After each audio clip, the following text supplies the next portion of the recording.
नमस्कार दोस्तों, स्वागत है आपका 100% इंग्लिश के यूट्यूब चैनल पर। दोस्तों, आज हम एक ऐसी पोयम में डाइव करेंगे जो सिंपल नहीं है। It's a dark, it's powerful और इसने इंग्लिश पोएट्री को हिलाकर रख दिया था एक टाइम पर। हम बात कर रहे हैं टेड ह्यूग्स की फेमस पोयम क्रॉस फॉल की। लेकिन इस पोयम को समझने से पहले we need to understand the context. इसके पीछे कहानी क्या है, चलिए देखते हैं। तो टेड ह्यूग्स ने कविता 1960s के एंड में लिखी थी और ये उनकी लाइफ का सबसे डिफिकल्ट टाइम था। जस्ट अ फ्यू इयर्स पहले उनकी wife famous poet Sylvia Plath ने सुसाइड कर लिया था और इसके ठीक 6 साल बाद उनकी पार्टनर एसिया वेविल ने भी अपनी बेटी के साथ सुसाइड कर लिया था। आप इमेजिन कर सकते हैं the pain, the trauma he was going through. Hughes पर इल्जाम लगाए गए थे, उन्हें मर्डरर तक कहा गया था। इसी दर्द और अकेलेपन से जन्म हुआ क्रो का एक ऐसा कैरेक्टर जो इमोरल है, जिसे मारा नहीं जा सकता और जो हर चीज को सरवाइव कर लेता है। इसके अलावा ह्यूज ने इस पोयम में दुनिया भर के मिथ्स जैसे नॉर्थ अमेरिकन ट्रिकस्टर मिथ को यूज किया है। उनका क्रो एक ट्रिकस्टर है जो चीजें बनाता है और बिगाड़ता भी है। तो आई होप आपको ये चीज समझ आ गई होगी कि ये सिर्फ एक कौवे की कहानी नहीं है, it's a story of pain, survival and rebellion. चलिए अब पोयम को लाइन बाय लाइन डिकोड करते हैं। पोयम शुरू होती है एक मिथिक टाइम से, एक ऐसी दुनिया जहां पर हमारा ये क्रो सफेद है। When Crow was white, he decided the sun was too white. जब क्रो सफेद था उसने डिसाइड किया कि सूरज यार कुछ ज्यादा ही सफेद है। यहाँ व्हाइट का मतलब है प्योरिटी एंड इनोसेंस। लेकिन क्रो को ये साफ सुथरी दुनिया पसंद नहीं थी। उसमें एक एरोगेंस है, एक ईगो है। He decided it glared much too whitely. He decided to attack it and defeat it. उसे लगा कि सूरज की सफेदी उसे चिढ़ा रही है। The repetition of he decided shows his strong will. ये उसका अकेले का फैसला है और फैसला क्या है, सूरज पर अटैक करने का। यहाँ सूरज गॉड या अल्टीमेट पावर का सिंबल है। तो बेसिकली हमारा ये कौवा गॉड को चैलेंज कर रहा है, बिल्कुल सैटर्न की तरह। He got his strength up flush and in full glitter. He clawed and fluffed his rage up. He aimed his break direct at sun's center.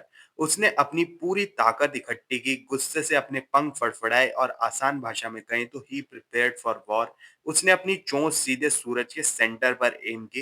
This is an act of ultimate rebellion. He laughed himself to the centre of himself and attacked. वो अपने आप पर ही हंसा, एक dark self obsessed हंसी। उसे अंजाम की कोई परवाह नहीं थी और फिर उसने अटैक कर दिया। At his battle cry trees grew suddenly old shadowed flattened. उसकी चीख इतनी पावरफुल थी कि रियलिटी बेंड हो गई। पेड़ अचानक बूढ़े हो गए, परछाइयां फ्लैट हो गई। ये दिखाता है कि क्रो का ईगो कितना ज्यादा डिस्ट्रक्टिव था।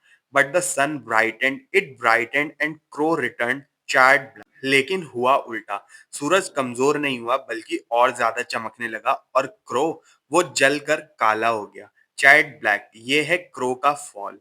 उसकी सफेदी, उसकी इनोसेंस जल गई और अब वो हमेशा के लिए काला हो चुका है। ये कैरस की मिथ को याद दिलाता है जो सूरज के पास उड़ने की कोशिश में जल गया था। He opened his mouth but what came out was jet black.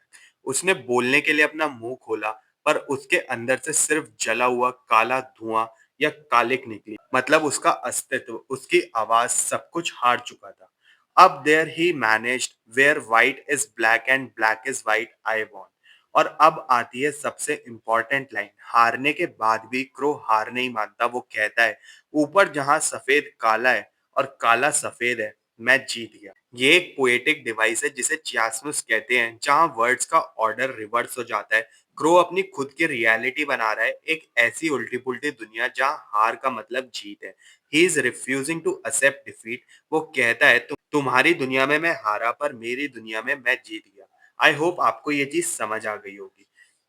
जब क्रो कलेक्शन पब्लिश हुई थी तो इसने आग लगा दी थी। कुछ क्रिटिक्स ने इसकी बहुत तारीफ की। उन्होंने कहा कि ये एक लैंडमार्क वर्क है जो इंग्लिश पोएट्री के नियम तोड़ता है। इसकी ब्रूटल ऑनेस्टी और मिथिक एम्बिशन को सेलिब्रेट किया गया था। लेकिन बहुत से लोगों ने इसकी क्रिटिसिज्म भी की थी। उनका कहना था कि ये कलेक्शन बहुत ज्यादा ब्लीक है, निराशावादी है और सबसे बड़ा इल्जाम था कि ये मिसोजिनी का यानी नारी विरोध का कलेक्शन है। क्रिटिक्स ने साफ-साफ कहा, women do not fair well in these poems. Poems में फीमेल कैरेक्टर्स को अक्सर हिंसा का शिकार होते हुए दिखाया गया है और लोग इसको ह्यूग्स की पर्सनल लाइफ से अलग नहीं कर पाए। उन्हें लगा कि पोयम में ये वॉयलेंस सिल्विया प्लाथ के साथ उनके रिश्ते का रिफ्लेक्शन है। इस वजह से ह्यूग्स को पब्लिक रीडिंग्स में बहुत प्रोटेस्ट झेलना पड़ा था। तो क्रोज फॉल इस पूरे कलेक्शन का एक परफेक्ट समरी है। ये स्ट्रगल, ट्रांसफॉर्मेशन और हार में भी जीतने की जिद की कहानी है। It's the birth of the crew. तो दोस्तों, ये थी टेड ह्यूक्स की क्रोज फॉल की कहानी। एक ऐसी पोयम जो ट्रेजेडी से पैदा हुई और जिसने हमेशा के लिए पोएट्री को बदल दिया।